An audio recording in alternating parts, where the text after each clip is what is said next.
In this video, we are going to be covering some of the hottest NFT news that you missed, so let's go ahead and dive right in. The first piece of news that we're going to cover is going to be Pudgy Penguins. Now, during this bear market, Pudgy Penguins has proven to be one of the more bullish projects that is capturing the narrative and the dollars of the NFT and Web3 space. So right now, you can kind of see that they are at a 5 ETH floor price, which is very high, and it is considered, I think, at this point, a blue chip project. Now, they have this new announcements where they're saying Web3 enters a brave new world. Now, what does that mean? Essentially, what they have been doing is creating Pudgy Penguins merchandise, and they have been selling it in stores. Now, their most recent announcement is that they are now available in 2,000 Walmart locations.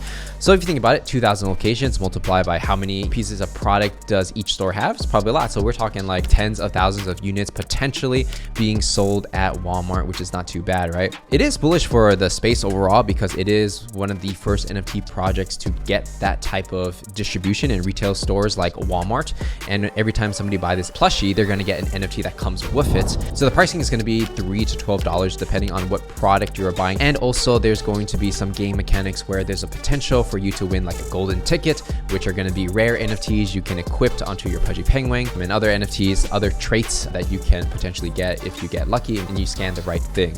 And it seems like they're also venturing into gaming as well. I mean, again, it's just creating that narrative, right? Saying like Pudgy Penguin is going to be the top NFT project. We're in Walmart, 2,000 locations. We got a game, and I'm sure they have other things going on. So I'm in the game right now. I can move around, jump around, see what's up with the other penguins. So it's like a climbing thing. I think they're trying to mimic like Club Penguin kind of thing, where it's like these mini games put together. That's kind of bullish for Pudgy Penguins, where they're making moves even during a bear market, generating revenue, selling product. And one of the most interesting parts for me about this is that for Pudgy Penguins and their product, they're able to capture like direct response marketing, meaning that if you put a Pudgy Penguin toy on the shelf, even if someone doesn't even know what it is, there are going to be people that are going to buy it, right? They know nothing about NFTs, but they see a cute penguin and they buy. It's interesting because they don't need like a movie yet. They don't need like a hit video game in order for people to buy stuff. So like, for example, if you look at Teenage Mutant Ninja Turtles, right? There has to be an anime or a cartoon. There has to be a movie in order for people to buy the toys. But it seems like for Pudgy Penguins, they don't necessarily need that yet, but if they did do that and it's high quality,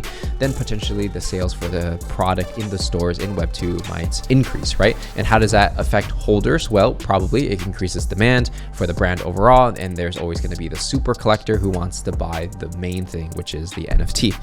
Next piece of news we got to cover is going to be Pokemon cards. And there is this startup called Courtyard.io. They are tokenizing, turning physical product like Pokemon cards into NFTs. Now, this is very interesting for anybody who collects cards in any capacity, whether it's a sports cards or Pokemon cards. I'm sure they're going to have all types of cards in the future. Because like, you know, when I went to Japan or I go to different stores, there are going to be places where maybe I want to buy some Pokemon cards, right? And they might be $20, $100, $200. The problem with that is like, you have to take care of the card. You have to sometimes grade it yourself, and there's just a lot of shipping and all these things involved, especially if you order it online, right? So by tokenizing it and just basically storing the card, you don't have to actually own it physically, because it's like if you're buying and selling these things, you're collecting, you don't necessarily need the physical. Some people want it, some people don't care. They want to invest in Charizards, right? So this is actually a pretty good use case of how NFTs can be used in the real world by just representing physical goods like Pokemon cards. But what Courtyard is doing is they are creating like these packs. You're opening the pack. If you get lucky, you might get something expensive, something rare. If you're not lucky, then you just get some whatever cards, and that's what it is, right? So if you buy a pack, maybe you'll make money, maybe you'll lose money, but that's part of the game. For me personally, using the paxing is interesting because it's what creates the narrative. It's why I'm talking about it right now. But then once you get your foot in the door and you're like, oh, like people got lucky and they got this Charizard, whatever, then you go on the website and you say, oh, you can actually buy and sell Pokemon cards, so I don't have to go in the store. So I think this is a very interesting use case that could become potentially a real thing moving forward in the future.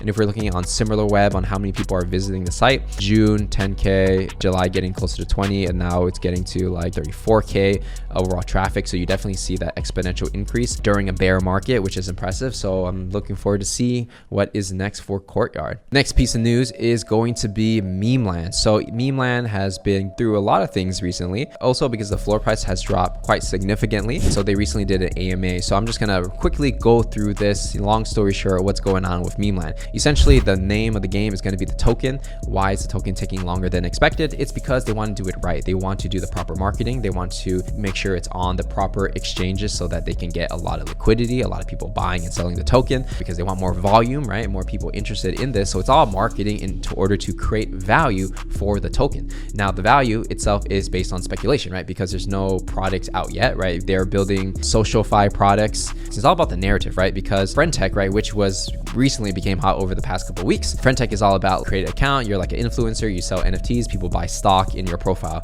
So I think they see that and they say, oh, that's a really powerful narrative. People are spending money. So if we build something similar around that narrative, we can capture that as well. And I think they have to like time all these narratives together in order to do the proper marketing for the meme token. So all the other things like the PFP, stake land, and things like that, I think what they've realized is that the DeFi market doesn't necessarily care so much about the PFP. That's why the PFP is not done yet, right? They're kind of releasing it in like trade packs, which is deprioritized at the moment. I mean, this is my speculation. I don't really know. It's just outside looking in. They got to think about what's going to create the biggest narrative for all the degens, all the DeFi people to put in like a lot of money into the token to create that value. And that is it. So I would say like the NFT itself is marketing so people know what meme token is all about. And then from there, it's all about what the narrative for meme token is. And we see like a lot of like tokens even during a bear launch, like Sui, for example, that was one that launched. That was like quite a lot of volume went into that. And it's like, it's all narrative, you know, that you don't necessarily need a product. You need somewhat of a promise of a product. And I think that's the name of the token game if you kind of understand it.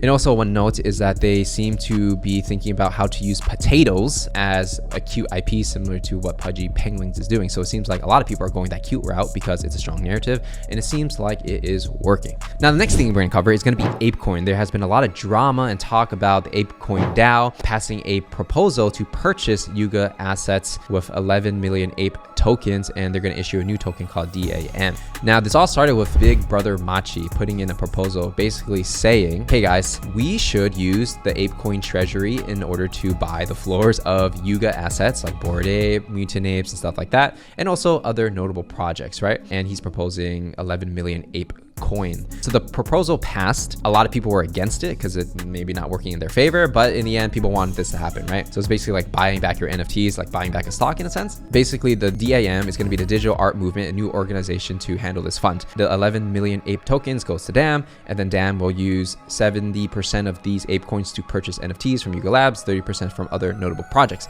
That would mean that if they have ApeCoin and they have to convert it to ETH, they actually have to sell ApeCoin, which increases the sell pressure of ApeCoin, decreasing the value overall, right? I'm not sure if 11 million will like make that big of a dent, but we'll see. So they're gonna acquire the NFTs, put them in exhibitions, and I guess the whole point is like you buy the NFTs and you try to do marketing to increase the value of the assets by showing it to more people and trying to create more status around it, so that when people look at it and they think about buying it, they're gonna think, hey, if I buy this NFT, does it make me look cool? Kind of like buying modern art. So yeah, I guess, you know, the floors of a lot of Yuga assets are protected in some way, right? Because it's almost like market making in a sense of just buying your floor in order to keep a certain floor price. It's a very interesting experiment, so I'm kind of curious to see over time, will these funds be used correctly and what is the overall results? So this recently happened like a week ago, so let's see what happens next. So with that said, that's everything we got to cover for this video. If you enjoyed it and if you're still here during the bear, make sure to give it a like, subscribe, turn on notifications, and I am going to see you in the next one.